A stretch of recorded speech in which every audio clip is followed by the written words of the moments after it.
Viewers, প্রথমে আমরা ফটোটি অটোডেস্ক স্কেচবুক অ্যাপটিতে শেয়ার করে নিয়ে নিব।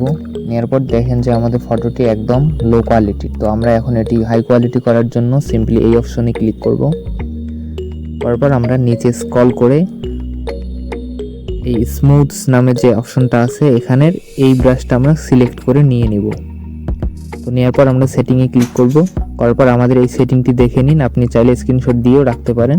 তো এই সেটিংটি অনুযায়ী আপনারা কাস্টমাইজ করে নেবেন। তো হালকা আপনি চাইলে আপনার মনের মতো এই সাইজটা ছোট বড় করে নিতে পারেন। তো নেওয়ার পর ফটোটি হালকা একটু জুম করে আমাদের এই স্ক্রিনের মধ্যে ব্রাশ করে নিয়ে নিতে হবে। তো আপনি লক্ষ্য রাখবেন যেন এই ব্রাশটা আপনার হেয়ারের মধ্যে গিয়ে না পড়ে, তাহলে অনেক বাজে দেখা যাবে। তো যেহেতু অনেক টাইম লাগবে ব্রাশটি করার জন্য, তাই আমি একটু ফাস্ট করে দিয়ে দিচ্ছি। আপনারা লক্ষ্য করে ভিডিওটি কন্টিনিউ করুন।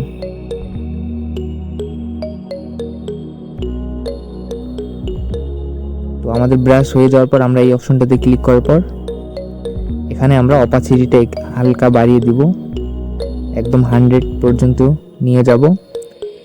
নিয়ে যাওয়ার পর আমরা এই কালার অপশনের সাইডে যে অপশনটা আছে ওখানে ক্লিক করব।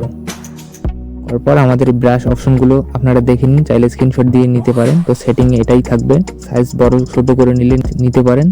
তো তারপর জুম করে আমরা এখানে ড্র করে নিয়ে নিব। যেহেতু অনেক সময় লাগবে তাই আমি ফাস্ট করে নিয়ে নিচ্ছি, আপনারা জাস্ট হেয়ার বাদ দিয়ে সব জায়গায় ড্র করে নিয়ে নেবেন।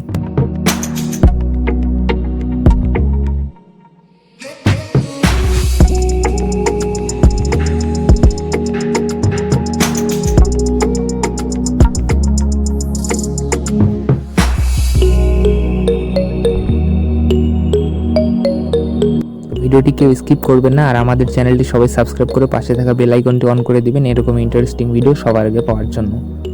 তো আমি প্রতিদিন ভিডিও আপলোড করি, আপনারা চাইলে এখান থেকে অনেক কিছু শিখতে পারবেন, তাই আমাদের চ্যানেলের সাথেই থাকুন।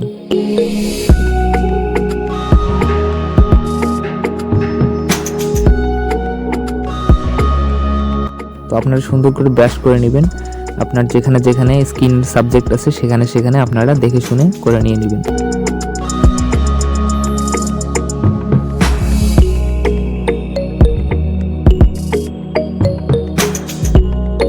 তো আমাদের ব্রাশ হয়ে যাওয়ার পর আমরা এখন এটা রিয়েলিস্টিক দেওয়ার জন্য আমরা এই অপাসিটিটা হালকা একটু কমিয়ে নিয়ে যেখানে যেখানে বোঝা যাচ্ছে যে এটা আমাদের ফেক, এই জন্য আমরা সেখানে সেখানে রিয়েলিস্টিক দেওয়ার জন্য সাইজটা কমিয়ে বাড়িয়ে নিয়ে সেখানে সেখানে হালকা করে ব্রাশ করে নিয়ে নেব।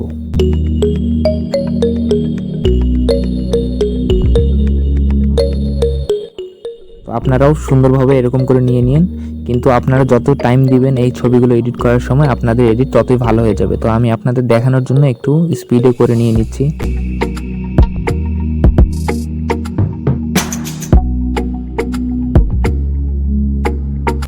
আপনার ছবি যতই আকর্ষণীয় করতে চাইবেন ততই আপনাকে শ্রম দিতে হবে এবং সময় দিতে হবে।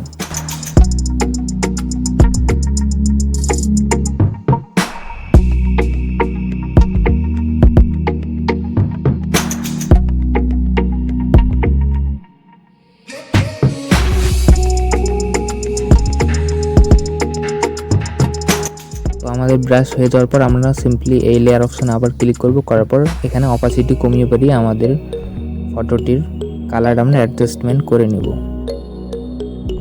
তারপর আমাদের এটা হয়ে যাওয়ার পর আমরা 50% রেখে দিব অপাসিটিটা। তারপর আমরা উপরে এই অপশনে ক্লিক করে আমাদের রেড অপশনটা সিলেক্ট করে আমরা কমিয়ে বাড়িয়ে একটু রেড অপশন অ্যাড করে নেব। তারপর আমাদের নিচে এই যে লাইটিং অপশনটা এটা আমরা একটু হালকা বাড়িয়ে নিয়ে আমরা ডান করে দিয়ে দেব। এরপর আমাদের ফটোটি সিম্পলি সেভ করে লাইটরুম অ্যাপ্লিকেশনে গিয়ে কালার গ্রেডিং এর কাজ করতে হবে, তাই উপরে ক্লিক করে আমাদের সেভ করে নিতে হবে। তো নেওয়ার পর আমাদের লাইটরুম অ্যাপ্লিকেশনে আসার পর এই লাইট অপশনে ক্লিক করে আমাদের নিচে গিয়ে কন্ট্রাস্টটা একটু বাড়িয়ে নিতে হবে, দেন হাইলাইটসটা একটু বাড়িয়ে নিতে হবে, তারপর শ্যাডোসটা একটু কমিয়ে নিতে হবে। দেন আমাদের সাইডে যে একটা অপশন আছে এখানে ক্লিক করব। করার পর উপরে ওই যে আছে মিক্স অপশন এখানে আপনারা ক্লিক করবেন। করার পর আমরা গ্রিনটাতে সিলেক্ট করে হিউটা একদম কমিয়ে নেব। দেন স্যাচুরেশনটা আমরা একদম হালকা কমিয়ে নেব। তারপর আমরা ইয়েলোটা একদম কমিয়ে নেব।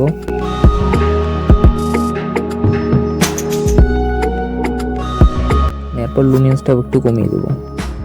তারপর রেড অপশনে ক্লিক করে আমরা লুমিনেন্সটা একটু বাড়িয়ে স্যাচুরেশনটা একটু বাড়িয়ে নেব।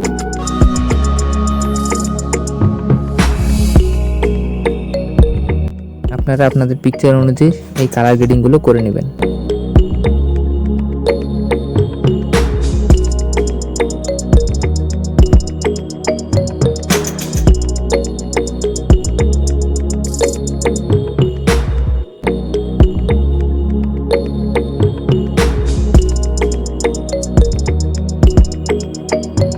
আমরা ডান অপশনে ক্লিক করে দিয়ে আমরা সাইডের অপশনটাতে ক্লিক করব।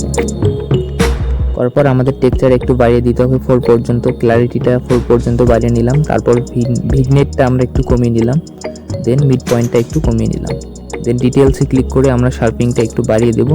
তারপর আমাদের পিকচারটি রেডি হয়ে গেল। এখন আমরা উপরে শেয়ার অপশনে ক্লিক করে সিম্পলি সেভ করে নিয়ে নেব।